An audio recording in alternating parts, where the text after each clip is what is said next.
bienvenidos a esta nueva emisión de Sin Filtros México. Me acompaña mi colega y aliado Carlos Ibarra. Bienvenido. Hola, ¿qué tal? Un gusto saludarles amigos desde la capital mexicana para todo el continente americano y especialmente a nuestros amigos allá en los Estados Unidos. Así es, hoy tenemos un programa de lujo, una invitada de lujo, Carlos. Pero antes de irnos con ellos, vamos a pedirle a toda la gente que se active en nuestro superchat. Recuerden que para nosotros es muy importante todos sus comentarios y opiniones. También les pedimos que si les gusta nuestro trabajo, nos regalen un like y compartan este enlace con sus amigos y contactos para que podamos tener esta ventana de información sin filtros para ustedes. Y será un gusto interactuar con ustedes, amigos del auditorio. También, pues hacemos evidentemente esta invitación a que interactúen con nosotros, nos digan qué opinan del programa, qué opinan de nuestros contenidos y también será un gusto poder responder en caso de que tengan alguna duda o algún comentario. Y como bien comentas, Maybord, ahora tenemos una invitada de lujo, sobre todo conocer una versión diferente, una versión un poco más crítica acerca de los hechos que han pasado en los últimos días. Hemos tenido aquí en la capital mexicana hechos que pues están siendo realmente situaciones sin precedentes. La primera de ellas, que todavía sigue levantando ámpula y evidentemente esto va para largo, un hecho trágico en la línea número 12 del metro de la Ciudad de México, que para los amigos que nos ven y nos escuchan posiblemente todos están enterados porque esto fue una noticia a nivel internacional, pero para ponerlos en contexto, el pasado 3 de mayo, un tramo de este metro que corre de una manera elevada como ocurre también o como hay también algunos tramos del metro en la ciudad de Nueva York. Bueno, la diferencia es que aquí una de estas estructuras colapsó y esto cobró la vida de 26 personas. Originalmente habían sido 25. El pasado fin de semana, lamentablemente, falleció una persona más. La cifra de muertos va en 26. Hay un número importante de heridos, pero esto además sienta un precedente porque esta línea del metro es la más nueva que había sido construida en un sistema de transporte con más de 50 años, en el cual jamás ni remotamente se había presentado una situación así, ahora la tenemos, y esto ha traído una vorágine de impactos, evidentemente, en materia política, en reacciones y sobre todo, pues también debemos decirlo, ha puesto esto los ojos de la opinión pública en los actuales gobernantes que, dicho sea de paso, eran quienes tenían la administración pública de la ciudad cuando esta línea del metro fue construida. Entonces, pues ahora no hay a quien echarle la culpa, como ocurre tradicionalmente con el gobierno actual de México, que a la menor provocación o a la menor observación que hace de inmediato dice fue culpa de los anteriores gobiernos. En esta ocasión, esa respuesta no se ha dado, simplemente se ha comentado que se tiene que tener mesura, que las autoridades van a hacer las investigaciones correspondientes, pero justamente para escuchar pues desde una óptica distinta a la información oficial que se ha dado a conocer a través de los distintos medios de información.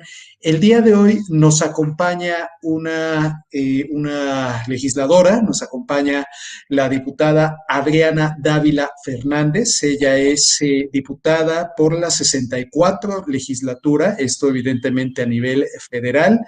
Ella representa al estado de Tlaxcala, ella es diputada por representación proporcional y representa al Partido Acción Nacional y tenemos el gusto de que nos acompañe en esta emisión, Maybord. Así es, vamos a darle la bienvenida a la diputada Adriana y también a nuestro aliado de Benemex, Francisco de Ángelo. Bienvenidos a ambos. Hola, hola. Empezamos esta conversación con una pregunta que se hace uno desde afuera. ¿Qué exactamente es lo que está pasando con el gobierno mexicano? Pareciera que las cosas o las hacen a propósito o simple y llanamente no existe una acción de gobernanza como se ha caracterizado en otros momentos México. Quisiera que nos explicara, porque la verdad es que la actitud y el comportamiento del presidente Andrés Manuel López Obrador ya no solamente preocupa, sino que asombra cada día que sale en esas mañaneras haciendo y diciendo cosas que jamás un jefe de Estado se le hubiese ocurrido mencionar para un pueblo como el mexicano. Adelante. Muchas gracias, Mayor. Muchas gracias, Carlos. Es un gran gusto estar con ustedes. Saludo a quienes nos acompañan también. Gracias por la invitación.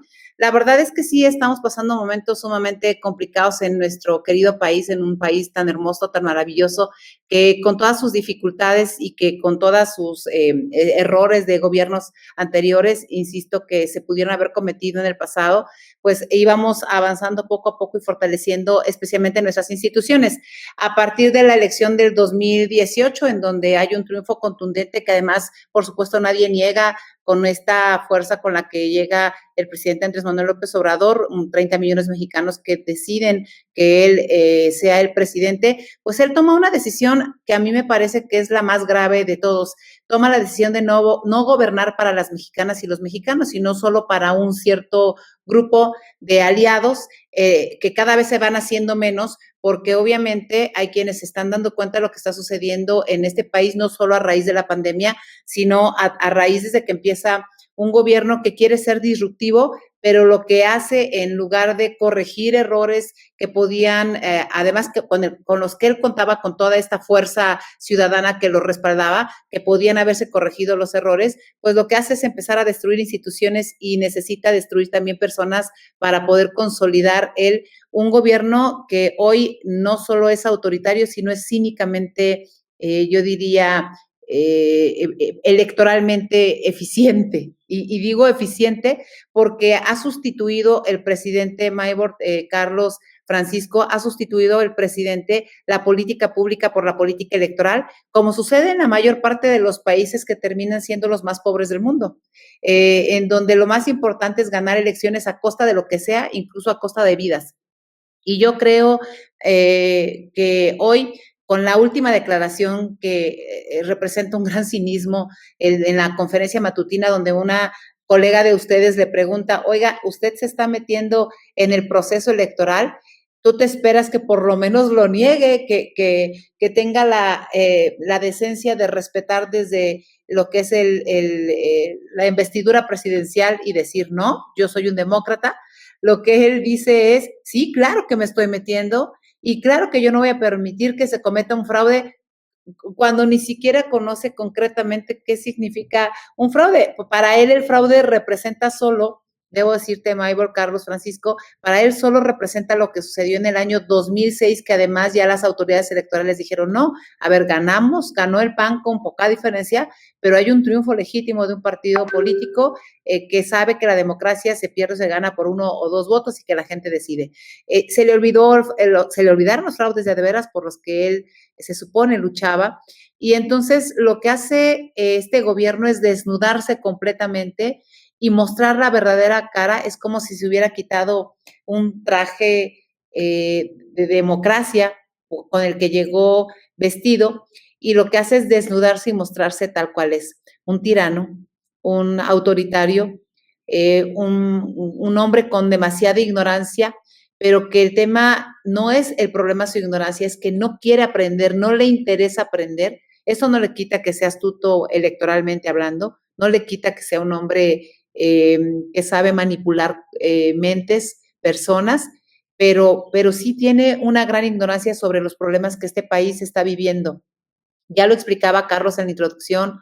Maybord, Francisco, decía, por ejemplo, el tema de la línea 12 del metro. Todos los gobiernos que han estado en la Ciudad de México, todos los gobiernos pertenecen a su equipo político, que lo respaldó durante muchos años, por lo menos en los últimos 4 sexenios.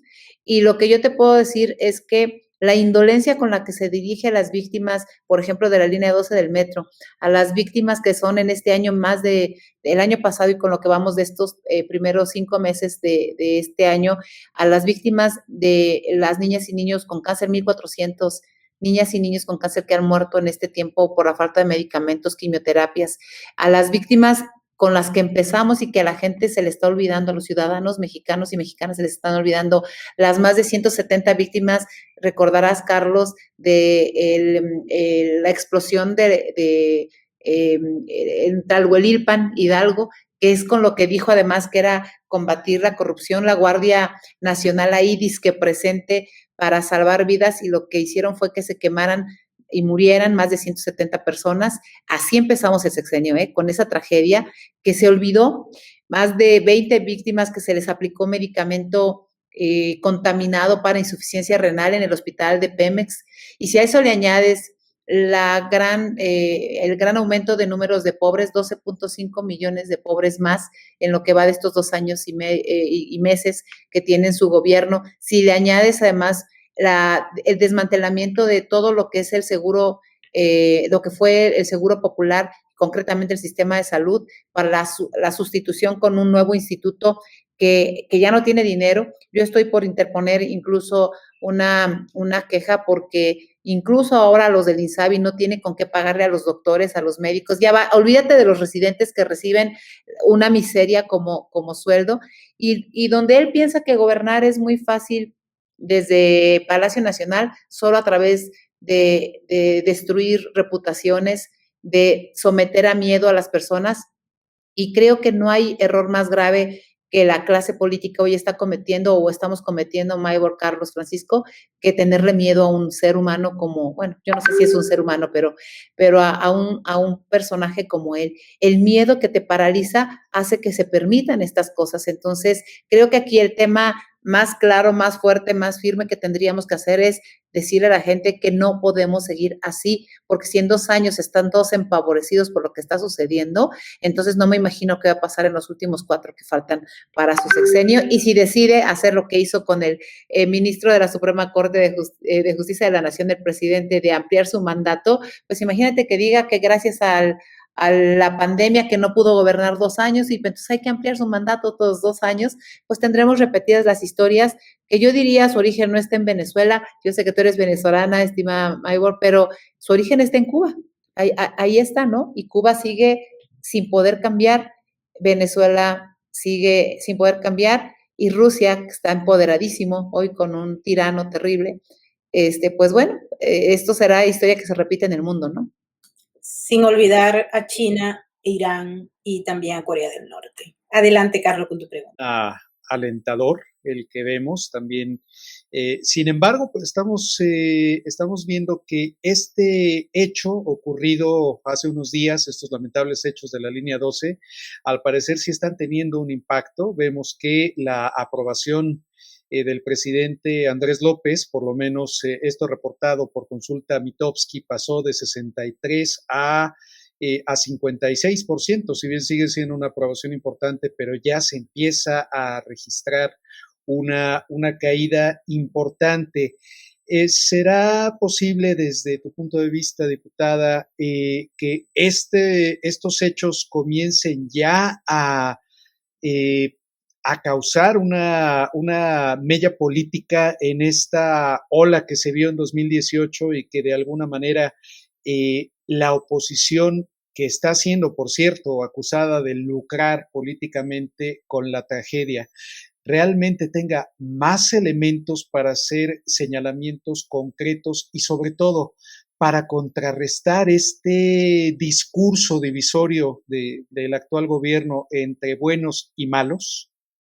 Mira, yo quiero decirte que a pesar de todo lo que hablamos al inicio de esta plática y con toda la tristeza que me da ver a un país como México, que es un país que le ha costado mucho trabajo salir y que es solidario, tiene gente enorme, trabajadora, es una clase media que ha sido prácticamente aplastada. Yo sí veo una gran esperanza y déjame decirte, y espero no sonar demasiado extrema, pero yo veo una esperanza especialmente en las mujeres. ¿Por qué veo una esperanza en nosotras?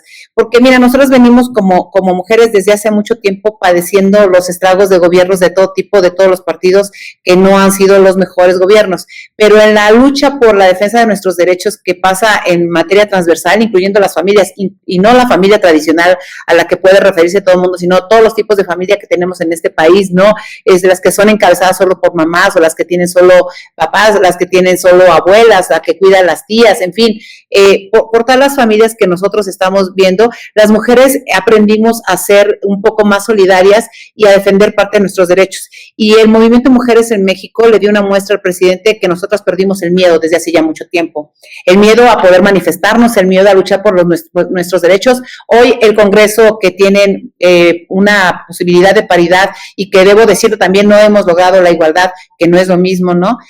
También hemos salido a las calles y hemos podido organizarnos sin que sin que haya una cabeza visible, es decir, el movimiento de mujeres en este país no hubo una cabeza en donde dijeran fulano, perengana o sutana es quien está encabezando el movimiento, se dio de manera natural, se construyó de manera natural, porque las mujeres fuimos las más afectadas por este gobierno, nos quitaron todo, nos quitaron estancias infantiles, proyectos productivos para mujeres rurales, a las micro, pequeñas y medianas empresarias que estaban abriendo sus negocios y que tenían que pagar sus sueldos para sus empleados a los que ya no pudieron pagarles, se manifestaron aquellas mujeres a las que les quitaron a sus hijas víctimas de la violencia, tanto por la delincuencia organizada como por la violencia familiar que se vive y que no ha sabido responder en este gobierno. Estas mujeres lo que logramos hacer fue organizarnos y manifestarnos de tal manera que hoy lo que tú ves son a un grupo y a muchas mujeres a lo largo y ancho de la República haciendo campaña en distintos partidos que forman coaliciones o incluso que van de manera sola, haciendo un esfuerzo enorme por decirle a la gente que sí, que había errores, pero que teníamos grandes avances ya, que habíamos logrado una ley de acceso a las mujeres a una vida libre de violencia desde el año 2000, un Instituto Nacional de las Mujeres que nos permitía acceder por lo menos a ciertos programas en nuestra vida cotidiana, mujeres que luchaban porque el precio de la canasta básica no subiera, hoy la inflación se nos elevó enormemente y entonces una canasta básica que te costaba 100 pesos hoy te cuesta cerca de 200 y cuando tú empiezas a ver que en tu vida cotidiana vas apoyándote de más mujeres para dar esta lucha, yo sí veo una posibilidad, una esperanza, no solo por la tragedia de la línea 12 del metro, sino por todos los retrocesos que significó para nosotras este gobierno que hoy está verdaderamente, yo diría, viéndose solo al espejo, ¿no? Entonces, ahí sí creo que nosotras podemos hacer algo, no de mérito, por supuesto, el trabajo de muchos hombres que especialmente desde el periodismo están haciendo lo propio, también debo decirlo, desde sus colegas, que por cierto, sus colegas también han sido los más lastimados, Maybor, Francisco, Carlos, o sea, somos un país que hoy ha sido verdaderamente ofendidos, ustedes son, llamémosle la piñata de todos los días del presidente, que cuando no agarra un periodista, agarra un columnista, cuando no agarra un académico, cuando no un científico, cuando no un empresario, y cuando no, y a nosotras sin tenernos, porque no se atreve a mencionarnos, pues somos su piñata favorita queriendo destruirnos. Creo que todo eso es una gran esperanza, insisto, porque perdimos el miedo, y estoy segura que podemos hacer algo el próximo 6 de junio.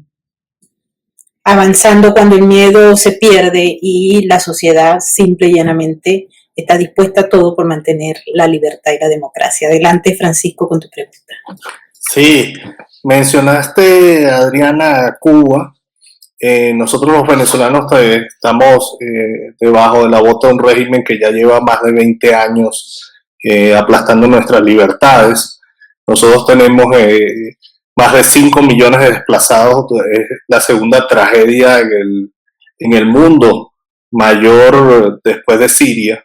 Entonces quería saber, o sea, el día que vemos que toma posesión López Obrador invitó a Nicolás Maduro, nosotros los venezolanos que nos encontramos en México somos ya más de 100,000, imagínense que al tirano, a nuestro perseguidor, les abran las puertas un presidente cuando uno está en el exilio, es nefasto. ¿Qué crees que va a pasar?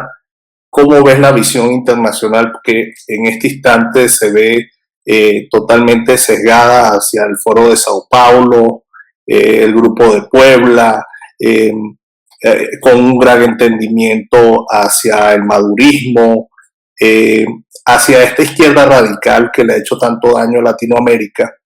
¿Qué crees que va a pasar y cómo pueden evitar los mexicanos que esa influencia cubana de Maduro y de grupos radicales se presente en México y haga más daño del que ya ha hecho en la región? Yo creo que ustedes son un gran ejemplo de la resiliencia y de la resistencia. No solo ustedes dos que tienen estos espacios que a pesar de todo lo que han vivido, supongo el dolor que deben tener todos los días, todos los días, supongo que deben sentirse con mucha frustración, ustedes no han dejado de luchar. Y creo que ese ejemplo para nosotros y que los escuchamos, que los vemos, que vemos otros videos de sus paisanos haciendo esta reflexión, pues nos motiva a intentar no repetir la historia, ¿no? Pudiera parecer algo así como solo soñador o históricamente simbólico, pero a lo mejor ustedes no se han dado cuenta de lo que para nosotros significa poder platicarlo. Ya hoy, por ejemplo, yo en este programa, muchos otros amigos que están platicando con personas de Venezuela y de Cuba que tienen este dolor de estar fuera de su tierra, porque por mucho que uno esté en otras condiciones fuera de su país, pues tu tierra nunca deja de ser tu casa chica, tu corazón, y creo que este país se puede levantar el próximo 6 de junio, nuestra apuesta es quitarle la mayoría en el Congreso, y queremos hacerlo también, debo decirlo, a través de las armas que conocemos, y que en mi partido decían, no tenemos otras ni las hay mejores, que son las ideas, ¿no? Y creo que vale la pena una autorreflexión también de los partidos políticos que hoy estamos participando en todo este proceso, porque en la medida en que nosotros, además de ser oposición, seamos alternativa, estaremos en posibilidades de construir mejores opciones. Yo quiero decir que hoy que nos unimos distintas fuerzas políticas para una elección, yo tenía mis reservas, por supuesto que apoyo que podamos hacer esta fuerza para quitarle la mayoría en el Congreso, y yo confío que quitándole la mayoría en el Congreso, todos aquellos que lleguen al Congreso gracias al esfuerzo de muchos otros, incluyéndolos a ustedes que hacen este tipo de reflexiones y de programas, sean capaces de entender que su llegada al Congreso debe hacer la diferencia, que no puede ser solo un asunto testimonial, que tienen que tener la fuerza de la unidad para que podamos romper estas cadenas de odio que se hicieron. Porque yo le llamaba el viernes en una participación que tuve en tribuna al presidente, que él recorrió el país como lo hizo Chávez, como lo hizo Fidel Castro, no para conocer las necesidades de las personas. Ellos no les interesaba saber cómo resolver los problemas de sus pueblos. Lo que les interesaba era sembrar el odio para tener seguidores ciegos que con la vela de la esperanza no se estaban dando cuenta que se incendiaban. Y yo lo que creo es que si somos capaces de comunicar correctamente y de entender que la libertad es el bien más preciado que tenemos y que esta libertad nos permite usar nuestro intelecto con mucha más fuerza, estaríamos todos entendiendo que la llegada a los cargos públicos tiene que ser una opción y no solo una oposición. Y cuando tú tienes alternativas para la gente, para decirle por qué queremos llegar, por ejemplo, por qué queremos que regresen las estancias infantiles, por qué nos interesa que el Seguro Popular pueda reinstalarse, por qué nos interesa que las mujeres tengan apoyos productivos para el campo, por qué nos interesa que no se desaparezca a la micro, pequeña y mediana empresa en este país, por qué necesitamos un sistema de salud fortalecido. Sí podemos decirle eso a la gente porque ya supimos cómo hacerlo, porque lo hicimos correctamente. Bueno, entonces la gente podrá decir, oye, sí son una alternativa, no solo son una oposición, porque Morena ha gritado tanto y López Obrador ha gritado tanto que tiene sordo a todo mundo y entonces la gente ya no está escuchando. Nosotros tenemos que intentar bajar el volumen a la oposición para que nuestra voz se escuche como una opción y una alternativa. Y ese es el reto. Se está logrando en algunos otros países. Madrid lo logró recientemente. Y por eso yo creo que podemos hacer algo, la diferencia. No está fácil. No es un asunto tampoco que yo esté banalizando. Como diciendo, el 6 de junio esto cambia. Lo que tenemos que decirle a la gente, Francisco, Maybor, Carlos, es que esta lucha es una lucha de resistencia, que todavía nos falta, que el 6, incluso si el 6 no consiguiéramos esta mayoría que queremos, o no consiguiéramos hacer el cambio, tenemos que seguir luchando porque rendirse no es una opción. Ese es el reto más importante que tenemos. ¿Cómo lo vamos a comunicar? Me parece que es lo que nos daría el plus para poder hacer la diferencia, ¿no? Y bueno, insisto, ser oposición no basta. Necesitamos ser alternativa. Una de las razones por las cuales los demócratas en América Latina están preocupados es el hecho de que en los procesos electorales que se vienen realizando a lo largo y ancho de la subregión, aparece el fenómeno del fraude electoral. ¿ok? Venezuela es prácticamente como la madre, la base madre del proceso, pero bueno, en Bolivia, en Brasil ya se está hablando, en Colombia, en Perú, existen muchos modelos que conllevan justamente a manipular el voto como elemento clave para llegar al poder. En México existen las condiciones para que se evite un fraude electoral o es posible hacerlo. En este momento, mejor, sí existe. Tenemos un Instituto Nacional Electoral que estamos defendiendo con uñas y dientes y que yo debo reconocer se están defendiendo con uñas y dientes también ellos. El riesgo mayor que veo el 6 de junio es justamente que uno de los elementos que está usando el presidente, y su declaración de hoy lo ratifica, la declaración que él hace hoy por la mañana cuando dice, sí estoy interviniendo, que si la conjuntas con la declaración que hace algunos meses, Carlos, recordarás, la de yo seré el guardián de las elecciones, esas dos frases son gravísimas porque lo que pretende después del 6 de junio es desaparecer el INE y poder generar nuevamente estos sistemas totalitarios que fue de los que además huimos, ¿no? Curiosamente, fíjate la paradoja de la vida. Ellos llegan primero criticando los fraudes electorales del pasado, diciendo que ellos fueron víctimas de esos fraudes, de esos tiranos, de esos autoritarios, y se convierten y se multiplican. Yo me acuerdo de la película de Gremlins, que les echas agua y se multiplicaban. Bueno, pues exactamente, parece que tenemos Gremlins electorales aquí, de verdad es terrible. Les echas agua y aquí nada más les echas, no sé si gasolina o petróleo, que es el elemento que más usan para poder apelar al corazón nacionalista de sus países, ¿no? Entonces, a mí me parece que el riesgo mayor que tenemos es perder una institución democrática como el INE. Pero, a ver, también debo decirle, la democracia es imperfecta. No podemos pensar que con democracia exclusivamente podamos ganar. Y déjenme poner un ejemplo. Para ellos, para estos tiranos, para estos autoritarios, cuando te dicen, pues tú tienes derecho a ir a votar, ¿no? Entonces, si tú votaste, pues ahí tienes ya un proceso democrático y solo perciben la democracia solo como una posible participación del voto. Ese concepto acotado de democracia es el que nos tiene tan lastimados. Si nosotros entendemos lo que significa la democracia como la libertad absoluta, como un proceso en donde tú puedes elegir qué quieres, pero el gobierno debe darte las condiciones necesarias para tu crecimiento, entonces sí tenemos una posibilidad. Si se acota solo a la institución que va y que organiza las elecciones, las cosas no necesariamente serán las que queremos. Entonces hay que decirle a la gente por qué es importante el fortalecimiento de las instituciones y de los gobiernos y del orden constitucional. Cuando el Estado de Derecho se rompe y entonces lo que tú tienes es un presidente de la República que entiende la justicia solo como su palabra, la democracia es él, la Constitución es él, las leyes son él.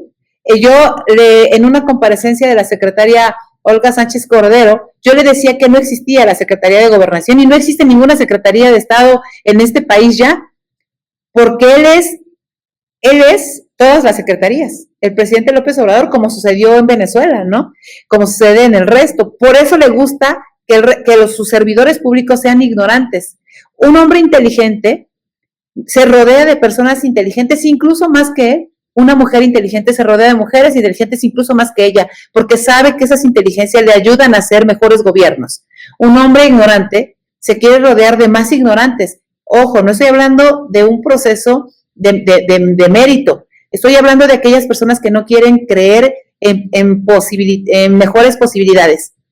Y entonces el presidente prefiere tener las secretarías amloístas, yo le llamo, ¿no? O sea, él se constituyó en una secretaría amloísta. Ese es su gobierno. Y entonces todo lo que sucede pasa solo por la voluntad de él. Él les da instrucciones en las 2 horas que dura la conferencia matutina.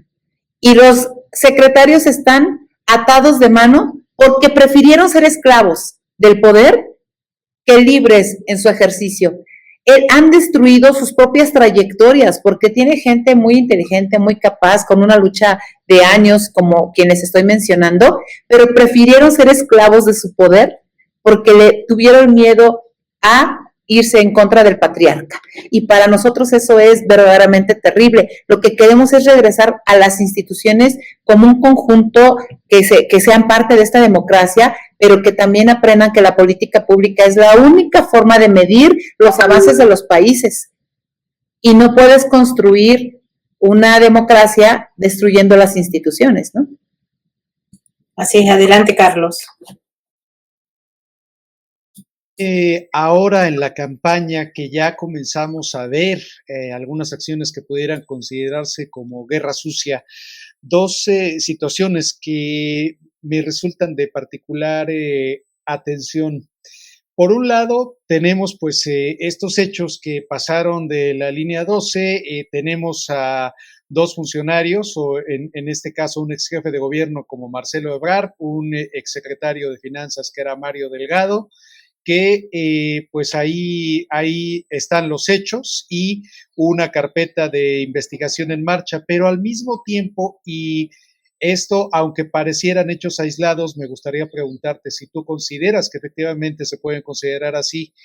Tenemos que ahora la Fiscalía General de la República, en el caso particular del Estado de Nuevo León, que para las personas que nos ven allende de nuestras fronteras, es el tercer estado en importancia en nuestro país, con una de las producciones industriales más importantes en la región norte, y que es un estado donde el partido oficial no está teniendo una clara victoria, y ahora resulta que la Fiscalía General de la República está haciendo una investigación contra los candidatos que llevan allá la delantera. Llama la atención, no sé si compartas esta percepción, diputada, que al parecer la Fiscalía se está yendo nada más contra estos candidatos y no está revisando casualmente a los del partido oficial, como fue en el caso de Guerrero con el señor Salgado Macedonio. Esto por un lado, pero por otro, una pregunta todavía más puntual. Un argumento del partido oficial es que si gana la actual oposición, se van a quitar los apoyos sociales a las personas. Escuchamos una y otra vez en los spots oficiales o en los spots del partido ahora en el poder esta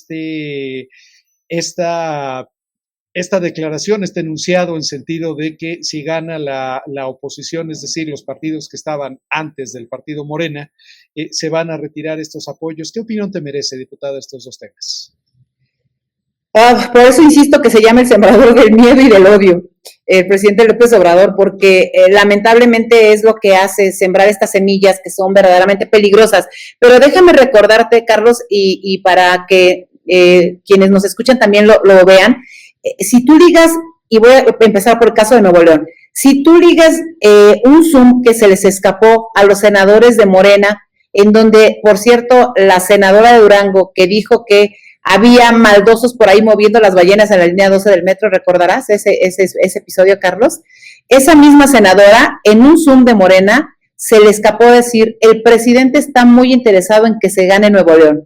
¿Recuerdas eso? Sí, por supuesto. Bueno, ese tema es gravísimo porque se evidencia desde ese tiempo el interés que tenía López Obrador por una de las regiones más ricas del país, que generan una serie que son parte de nuestra riqueza como México, que tienen y amplían su posibilidad para la medición de nuestro Producto Interno Bruto, para generar riqueza, para generar empleos, y entonces quiere ir a debilitar las áreas más importantes en donde el empleo es fundamental, ¿no? Y en donde puedes tú, llamémosle, salpicar a otras zonas del centro del país mejores condiciones de vida. En fin, esa es una cosa que yo digo. La primera declaración de esta senadora, que por demás es ridícula, ¿no?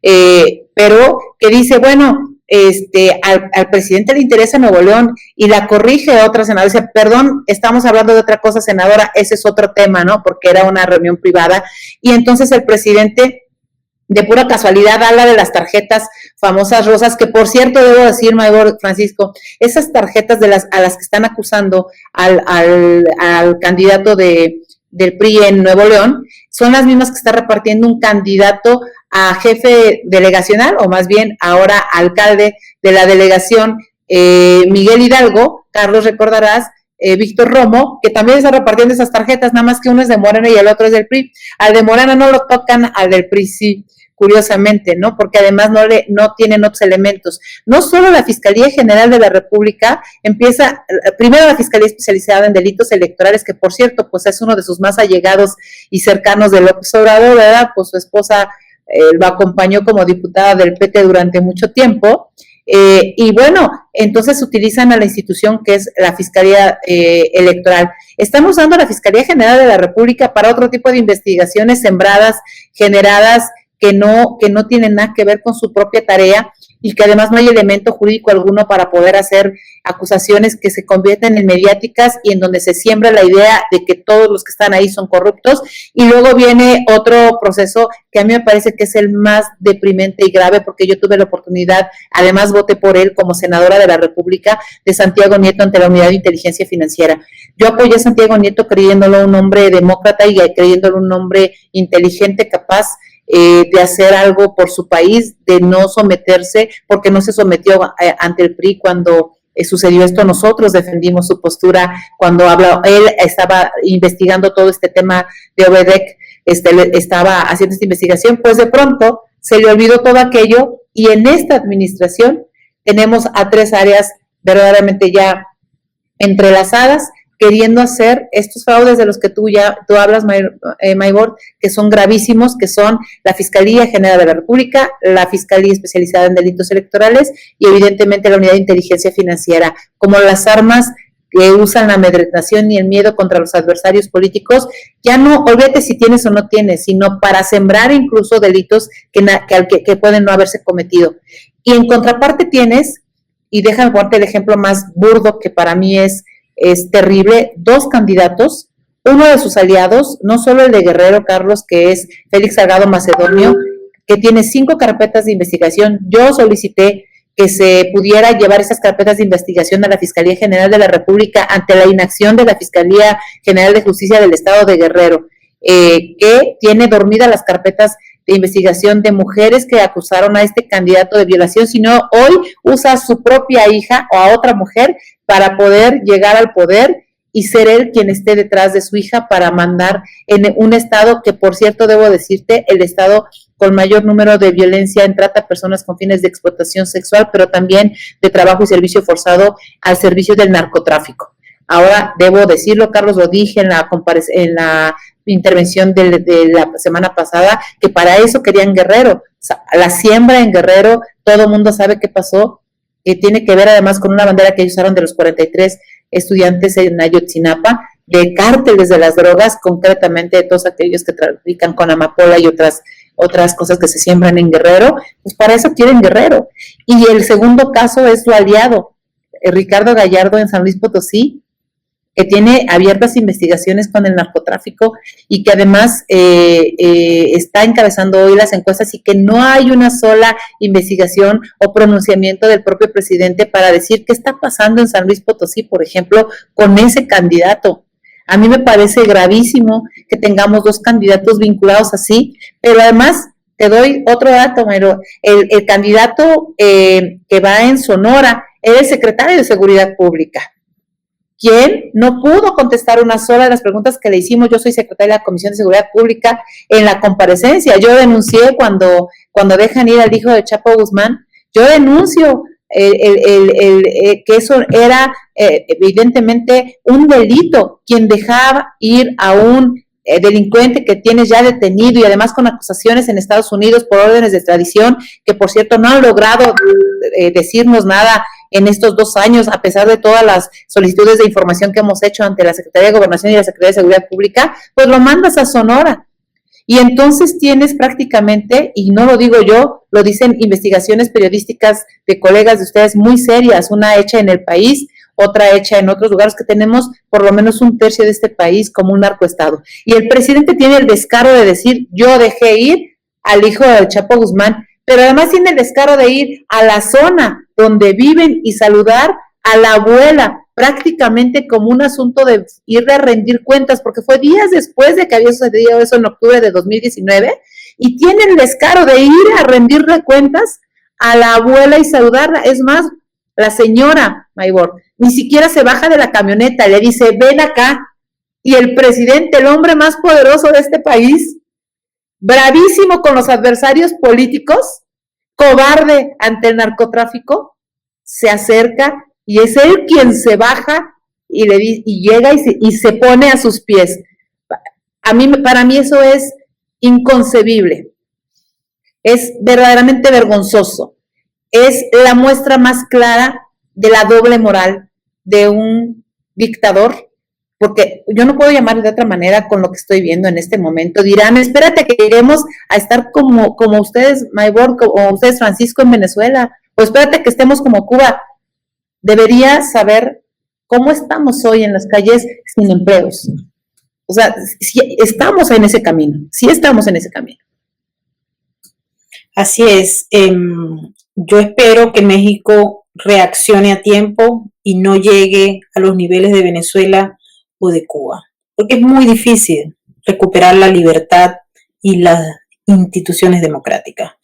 Cuando yo recuerdo esa imagen de López Obrador saludando con mucho cariño a la madre de Joaquín El Chapo Guzmán como un símbolo de que el Estado se somete al crimen organizado y no lo hace porque esté amenazado, sino porque lo desea. Y esto es peor, porque si fuera por amenaza, pues ya la cosa sería diferente. Pero no, nadie lo obligó, él estuvo allí. Nadie lo obligó a soltar al hijo de Joaquín El Chapo Guzmán. No lo obligaron, lo hizo porque quiso. Y eso es peor, creo. Adelante, Francisco, con tu pregunta. Sí, hay otro tema que nos llama mucho la atención, que es el militarismo. Nosotros pasamos a hacer desde hace más de 20 años una alianza cívico-militar en Venezuela, es la que nos gobierna, y esta cosa que por supuesto fue estructurada por los cubanos y asesorada a Chávez, eso se fue volviendo en una destrucción de las instituciones civiles, un aumento de las responsabilidades a los militares y una destrucción también de la institución militar, porque los empiezan a corromper y empiezan a sacar de la institución militar a la gente honesta y empiezan a dejar a los que siguen al partido, se empieza a unir. O sea, el libreto del Foro de Sao Paulo va hacia allá. Por supuesto, lo más radical lo vimos en Venezuela. Hay otros países que lo intentaron, no lo lograron. Pero en México vemos cómo el presidente López Obrador ha estado dándoles cada vez más responsabilidades a los militares. Entonces, ¿qué opinas tú, Adriana, de este tema? ¿Y qué efectos tiene y qué han pensado ustedes para combatir esto? Porque esto es terrible, además de que le quita trabajo a los civiles, a las instituciones, y los militares lo que saben es seguir órdenes, entonces son por ende violadores de derechos humanos, aunque no lo quieran, pues están totalmente entrenados para otros fines. Fíjate, Francisco, justo otra de las declaraciones que salió el día de hoy y que es de las primeras planas de uno de los periódicos principales de la Ciudad de México, es la declaración del presidente López Obrador diciendo que para él es muy importante y que será con la ayuda del ejército con lo que podrá hacer los cambios más importantes de este país para el cambio de régimen. Es una declaración peligrosísima, la voy a compartir con Carlos para que la puedan compartir ustedes, que es justamente el elemento que termina de cerrar la pinza con el proceso, insisto, del miedo y de este sembrador de odio y miedo, ¿no? Porque bajo este esquema, lo que nosotros aprobamos en su momento fue una Guardia Nacional, que por cierto la aprobamos con cambios, porque nosotros decíamos, no, una Guardia Nacional tiene que estar, si quieres, con un mando civil, pero resulta ser que está adscrita toda, bajo, en contra de la ley que aprobamos, debo decirte además, en contra de la ley, esta Guardia Civil, toda está adscrita al Ejército Mexicano. No solo a las Fuerzas Armadas, estoy hablando de la Marina, que tiene una preparación un poco más elevada en términos de conocimiento, de capacidades de inteligencia, me refiero a los sistemas de inteligencia, sino se va todo prácticamente al Ejército, no a la Marina, no a la Fuerza Aérea Nacional, sino al Ejército concretamente. Y entonces todos los elementos están adscritos administrativamente ahí, dependen del secretario de la Defensa. Hoy salen diversos videos de distintos cárteles, especialmente el del cártel Jalisco Nueva Generación, en un claro desafío al Estado mexicano, repartiendo regalos el 10 de mayo en varios lugares de este país, entre ellos Michoacán y Jalisco, pero también el presidente en una clara alusión a no guerra, dice él, y una declaración que para mí fue de las más peligrosas durante los últimos meses, que dijo concretamente en una conferencia matutina: cuando se le declara la guerra al narcotráfico, estas fueron sus palabras, cuando se le declara la guerra al narcotráfico, la política se la llevó el carajo, porque él está acostumbrado a hacer política con el narcotráfico. Y bajo este esquema usa hoy como pretexto también al ejército mexicano, que por cierto, pues parte de lo que había sucedido en este combate de uso, ¿no?, de solo son ellos los que se pueden enfrentar, viene este efecto corruptor, porque hoy tenemos al ejército y a la Guardia Nacional haciendo todo menos lo que debe hacer, que es la seguridad. Y que fue el pretexto de decir: Antes, aquellos que le declararon la guerra al narco fueron gracias a los que estamos aquí. Por Dios, al narcotráfico no le puedes tender manos de amigo. Si el narcotráfico te envenena a tus hijos, a tus jóvenes, a tus mujeres, las utiliza para explotación sexual. Tenemos en México, lamentablemente, somos de los países con mayor número de fosas clandestinas de desaparecidos, por eso hicimos una ley de desaparición forzada, por eso trabajamos sobre una ley de desaparición cometida por particulares, por eso tuvimos una ley general de víctimas, en fin, generamos ciertos instrumentos, y entonces lo que tú tienes es un ejército construyendo el aeropuerto, tienes a un ejército cuidando las fronteras, la frontera sur, lastimando a los migrantes. Tienes un ejército siendo, fíjate bien, el responsable de área administrativa del Instituto de Seguridad Social al servicio de los trabajadores del Estado, del ISSSTE. El subdirector del ISSSTE es del ejército. Tienes al ejército ya y a la marina ahora cuidando los puertos, en términos administrativos, no me estoy refiriendo al tema de seguridad, me estoy refiriendo al tema administrativo, a las aduanas.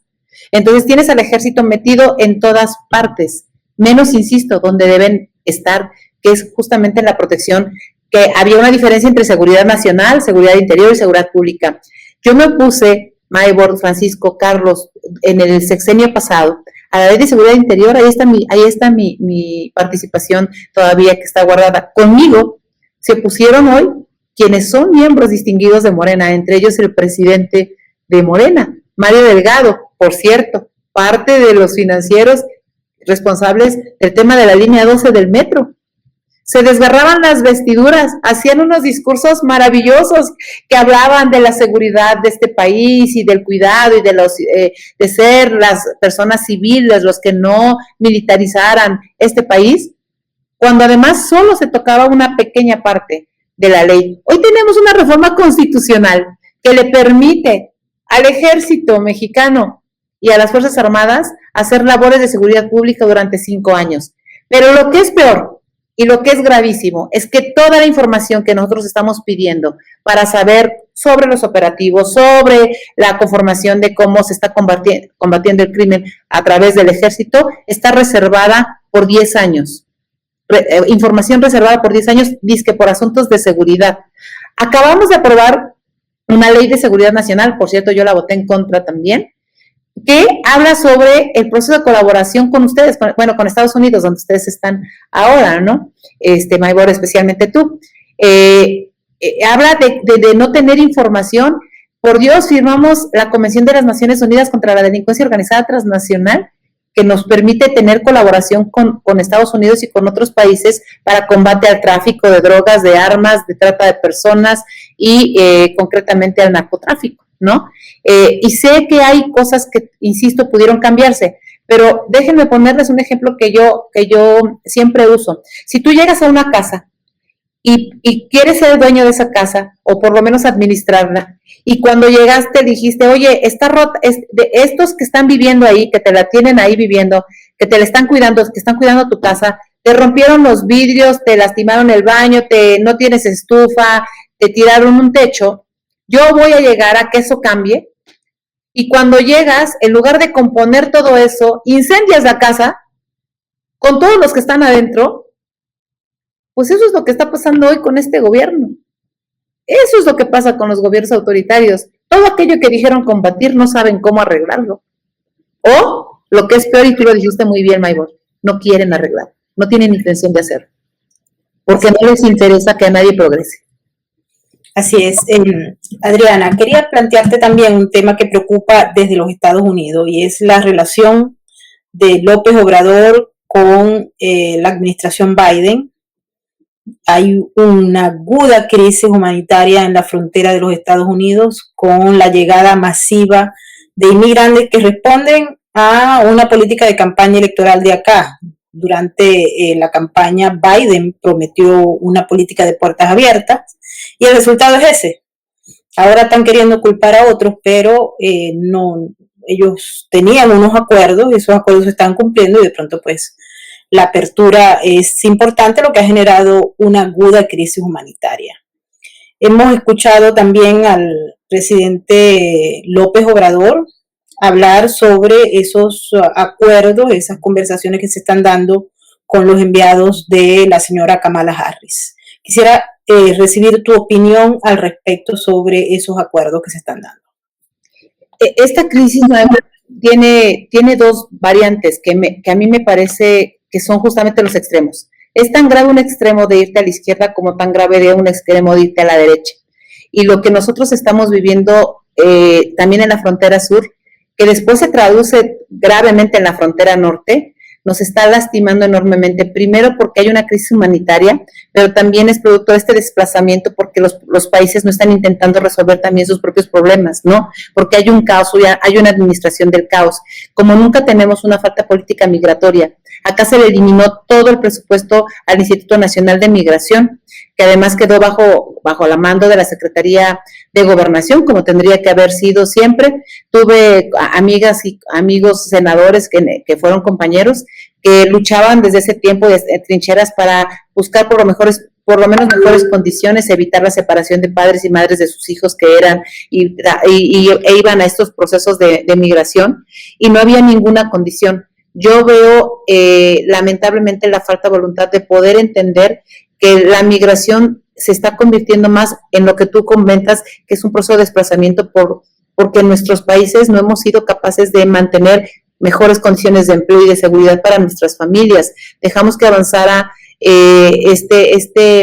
llamémosle estos mecanismos de estas fábricas de pobreza, en donde son caldos de cultivo muy, muy grandes para los delincuentes que con mucha facilidad le meten a un joven, a una niña, a un niño, el tema de te conviene más estar conmigo, que te puedo pagar un poco más, aunque seas sicario, seas delincuente, seas narcotraficante, seas distribuidor, en fin, todo lo que implica este tipo de delitos, aunque vivas menos años. Mejor que vivas menos años bien a que vivas muchos años mal. Fíjate este pensamiento espantoso sobre el concepto de vida, ¿no? Y libertad que se está sembrando. Entonces, yo creo que al presidente López Obrador no le interesa ninguna relación con el mundo, ni siquiera con Estados Unidos. Y cuando tienes efectivamente, desde cualquier perspectiva, los extremos, haciendo promesas de campaña pensando que los problemas se van a resolver ya, o sea, es en automático el que llegue resuelve todos los problemas, ¿no?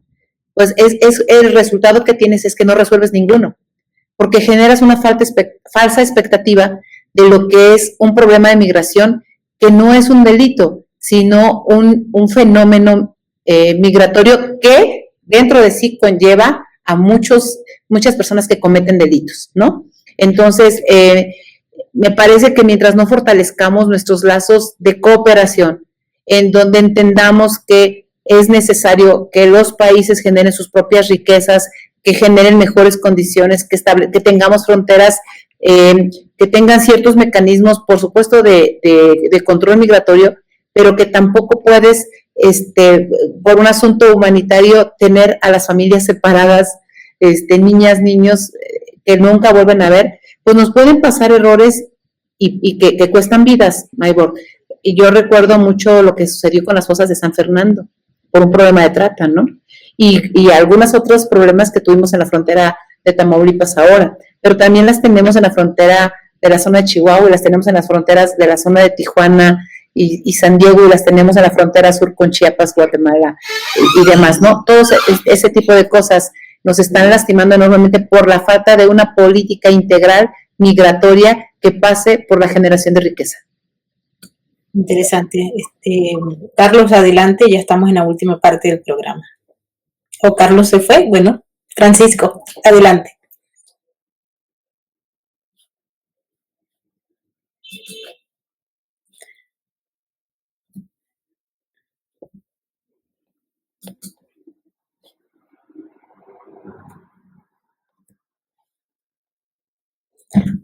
Francisco, saca tu micrófono. Tengo un problema técnico con el micrófono. Ya vemos. Adelante. Sí. Bueno, para finalizar, ¿qué crees que pase con la relación con Estados Unidos? Definitivamente está empeorando. México es un país en el cual es receptor de migración. A su vez, hay migración que se queda en México y hay migración que es de tránsito a Estados Unidos. A la final, este tema de no hacerle caso, de no tener políticas claras en lo internacional, ¿en qué va a terminar con Estados Unidos? ¿En un conflicto? ¿Qué piensas que pasará en este tema?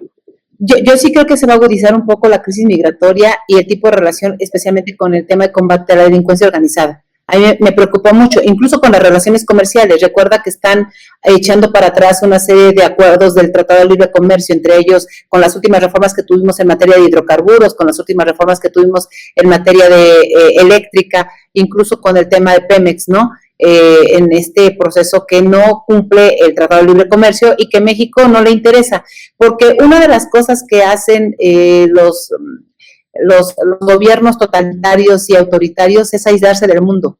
Venezuela se aisló completamente, ¿no? Y solo dejaba entrar a quien quería entrar. Digo, yo recuerdo, si alguien tenía más posibilidades, ustedes fueron el país más rico que nosotros conocíamos, era la envidia de muchos de nosotros en buen plan, por llamarlo de alguna forma, ¿no? Una riqueza impresionante que podía haber dado para que crecieran hacia arriba, ¿no? No que disminuyera su poder adquisitivo. Lo mismo está sucediendo, Cuba se aisló, por eso es una isla, o sea, no solo como isla, estaban aislados literalmente, y nosotros nos estamos aislando. Este gobierno nos está aislando. No le interesa tener una relación con ningún país. No le interesa tener una relación, no le interesa que nuestros jóvenes mejoren. Déjenme ponerles un ejemplo ahora que he tenido la oportunidad de platicar con familias. Mire, y el propio ejemplo. Yo vivo en una familia de clase media-baja. Mi madre fue trabajadora doméstica. Estudió hasta tercer año de primaria, Maybor, pero ella quiso ser siempre maestra. Y ¿sabes lo que hizo ella?